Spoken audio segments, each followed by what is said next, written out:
12টা 1টা 2টায় উঠি, নাউজুবিল্লাহ। এতে করে কি আমাদের রুটিন লাইফটা ঠিক আছে? আমাদের খাওয়ার ঠিক নাই, আমাদের ঘুমের ঠিক নাই, আমাদের মানে খাবারের যে অভ্যাস, খাদ্যাভ্যাসে ঠিক নাই। আমরা একটু খেলাধুলা আগে করতাম, সেটাও এখন করি না। সারাদিন ফোন নিয়ে বসে থাকি, আর এই যে ইউটিউব ফেসবুকে বসে থাকি। গোল হয়ে বসে লুডো খেলে, গোল হয়ে কি করে? লুডো খেলে, অনলাইনে গেমস খেলে, অনলাইনে পাবজি খেলে, ফ্রি ফায়ার খেলে। আগে তো তাও ছেলে পেলে একটু ফুটবল খেলতো, ক্রিকেট খেলতো, আমরাও তো খেলেছি। ওই সময় তাও আলহামদুলিল্লাহ আমাদের ফিজিক্যাল ফিটনেস অনেক ভালো ছিল। এখন ওগুলো বাদ দিয়ে যে মানুষ পর্নোগ্রাফি দেখছে, লুডো খেলছে, পাবজি খেলছে, ফ্রি ফায়ার খেলছে, সারাদিন অনলাইনে বসে অথর্বর মতো বসে আছে, এটা কি ভালো হচ্ছে? এজন্য অ্যাটলিস্ট ফজরের নামাজ পড়ে জিকির আজগার করে পড়াশোনা করে আধা ঘন্টা 1 ঘন্টা একটু খেলাধুলা করলে কি সমস্যা? একটু ফুটবল খেলেন, দৌড়াদৌড়ি করেন, জগিং করেন, একটু ব্যায়াম করেন। আল্লাহ পাক আপনাদের যৌবনে বরকত দান করুন, আমিন। এই কাজগুলো করতে হবে কিনা? ভালো না খারাপ?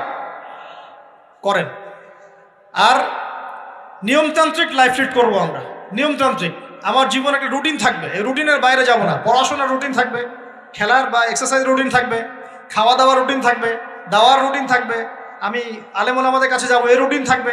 একটা রুটিন লাইফ লিড করবেন, এলোমেলো জীবনযাপন করবেন না। আল্লাহ পাক আমাকে তৌফিক দান করুন, আপনাদের সবাইকে তৌফিক দান করুন। কয়টা বলেছি ভাই? বলেন। 6 নাম্বার, যৌবনকালে সবচেয়ে বেশি বেঁচে থাকবো নারীর ফিতনা থেকে। কি থেকে ভাই? যৌবনকালে সবচেয়ে বেশি বেঁচে থাকবো কি থেকে? একটা হাদিস বলি, নবী সাল্লাল্লাহু আলাইহি ওয়াসাল্লাম বলেছেন, মা তারাকতু বা'দি ফিতনাতান আদাররা আলা রিজালি মিনান নিসা। আমি আমার পরে, নবীজি বলছেন, আমি আমার পরে পুরুষদের জন্য নারীদের চেয়ে ভয়ঙ্কর কোনো ফিতনা রেখে যাই নাই। কেমন ফিতনা?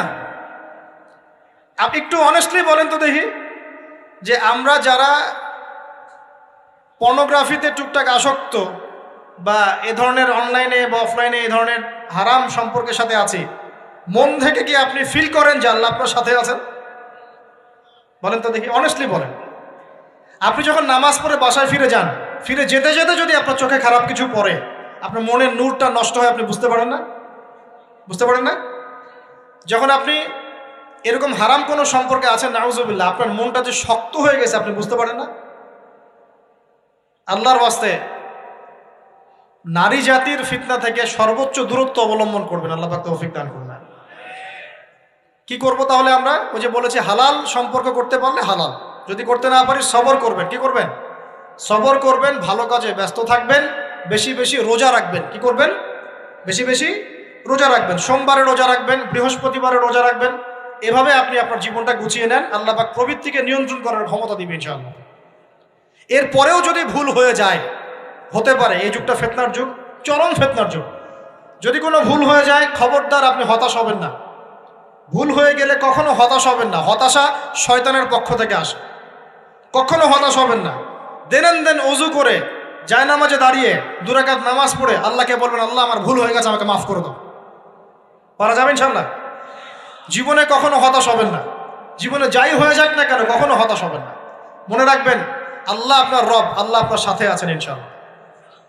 অতএব নারীর ফিতনা থেকে নিজেকে বাঁচিয়ে রাখার চেষ্টা করুন, আল্লাহ পাক তৌফিক এনায়েত করুন। 7 নাম্বারটা হচ্ছে, এই সমাজ আপনাকে যেভাবে শেখায়, কিভাবে শেখায়? এই যে স্কুল, কলেজ, ইউনিভার্সিটি, চাকরি, বিয়ে, সন্তান প্রতিপালন, আর তারপর ইন্না লিল্লাহি ওয়া ইন্না ইলাইহি রাজিউন, এই তো শেখায় নাকি?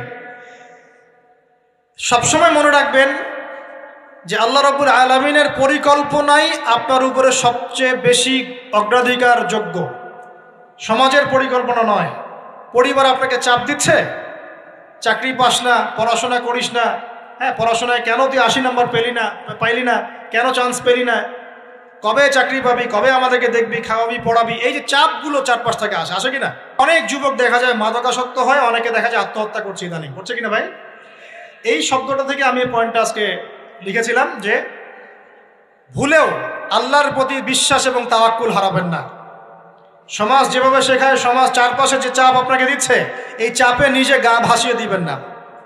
আপনি আল্লাহর কাছে দোয়া করবেন, আল্লাহর কাছে পথ চেয়ে নেবেন এবং আল্লাহর প্রতি তাওয়াক্কুল ভরসা করবেন। কখনো আত্মহত্যার পথ বেছে নেবেন। কি হয়েছে? 80 নাম্বার পান নাই তো কি হয়েছে? আপনি চেষ্টা করেছেন কিন্তু চান্স পান নাই, তো কি হয়েছে? চেষ্টা তো করেছেন আপনি। আপনি চেষ্টা করেছেন ইউনিভার্সিটিতে চান্সের জন্য, আপনি চান্স পাই নাই, চেষ্টা করেছেন না আপনি? বাস, চেষ্টা করেছেন, পাই নাই, তাকদিরে ছিল পাই নাই, বাস। আমি আমার চেষ্টা করেছি। কখনোই আত্মহত্যার পথ বেছে নেবেন না।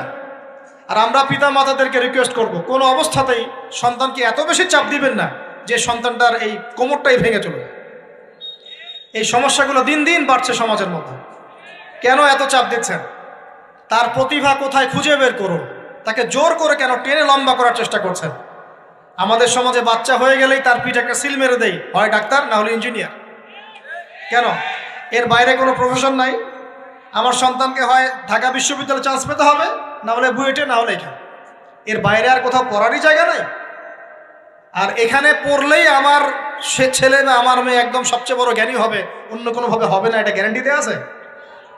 যারা সভ্যতা বিনির্মাণ করেছেন তারা কয়জন বড় বড় ডিগ্রি সার্টিফিকেট পেয়েছেন খুঁজে বের করে দেখেন। দেখেন খুঁজে বের করে। আমরা ফিলোসফির মধ্যে যে ফিলোসফারদের হিস্ট্রি পড়েছিলাম তাদের মধ্যে বেশিরভাগই দেখা যায় স্কুলেও যায় নাই, কলেজেও যায়। আছে না এমন? আছে। আমি বলছি না আপনারা যাবেন না, আমি বলছি জ্ঞানের মানদণ্ড এটাই নয় যে আমার সার্টিফিকেট অর্জিত হয়েছে। সার্টিফিকেটটাই জ্ঞানের মানদণ্ড নয় তো। হ্যাঁ, প্রতিযোগিতার একটা জগৎ আছে, আমাকে সে জগৎ উতরাতে হবে। আপনি চেষ্টা করবেন, যদি না হয় তাকদিরে ছিল, হয় নাই, বাস হয়। আমাকে আল্লাহ পাঠিয়েছেন তার ইবাদত করার জন্যে, এখানে আত্মহত্যা করার জন্য আল্লাহ আমাকে পাঠান নাই। আমার জীবন যদি দিতেই হয় তাহলে আল্লাহর জন্য দিব ইনশাআল্লাহ। ঠিক আছে কথা? ব্যাস, দুনিয়ার জন্য নয়। আল্লাহ পাক বোঝার তৌফিক দান করুন। কটা বললাম? 7টা না 8টা? 7টা। 8 নাম্বার। 8 নাম্বারটা ইম্পর্টেন্ট এবং এটা আপনাদের জন্য মজাদার। সেটা হলো 8 নাম্বারটা বেশি ইম্পর্টেন্ট। এটা হচ্ছে দিনের পথে চলার ক্ষেত্রে আপনি অনেক রকম মতবাদ পাবেন সামনে। কেউ বলবে আমারটা সঠিক, কেউ বলবে না ওরটা নয়, আমারটা সঠিক, কেউ বলবে না আমার দলটা সঠিক, কেউ বলবে না ওর সংগঠন সঠিক। এগুলো আপনার কান ভারী করে ফেলবে একদম। তখন মনে হবে যে আগেই ভালো ছিলাম রে ভাই, নামাজ পড়তাম না। এখন নামাজ পড়া শুরু করে দেখলাম যে আরে হাতটা বাঁধবো কোথায় এটাই তো ফিক্স করতে পারতেছি না। এখন আমার কিছু তো অভিজ্ঞতা আছে ভাই, নাকি ভাই? ওর আলোকে একটা কথা বল, সেটা হলো সমাজে কিছু ইখতিলাফি মাসআলা আছে, এই মাসআলাগুলো কানেও ঢুকাবেন না। আপনি ইবাদতের মধ্য দিয়ে আল্লাহকে পাওয়ার চেষ্টা করুন। এবং চিরায়ত একটা ইসলাম আমরা ফলো করছি না? এই ইসলামের মধ্যে এমন কিছু নাই যেটা আপনাকে জাহান্নামে নিয়ে যাবে, এমন কিছু নাই। হ্যাঁ, প্রত্যেকটা ঘরানার মধ্যে কিছু বিভ্রান্ত মানুষ থাকতে পারে। এমন কিছু মানুষ এমন আমল করছে যে আমলটা হয়তো কোরআন এবং হাদিসে নাই। এটা তার সমস্যা, কোরআন সুন্নাহর সমস্যা নয়। কথা বুঝতে পারছেন? এটা তার সমস্যা, সে এটাকে সেই বেদাতটা করছে, সেই শিরকটা করছে। তার মানে এই নয় যে কোরআন হাদিস আমাকে শিরক শিখিয়েছে, বেদাত শিখিয়েছে। কোরআন এবং হাদিসে যেটা আছে এটা সুন্দর এবং এটা চিরায়ত একটা ক্লাসিক্যাল ইসলাম আমাদের কন্টিনেন্টে আছে, বাংলাদেশেও আছে।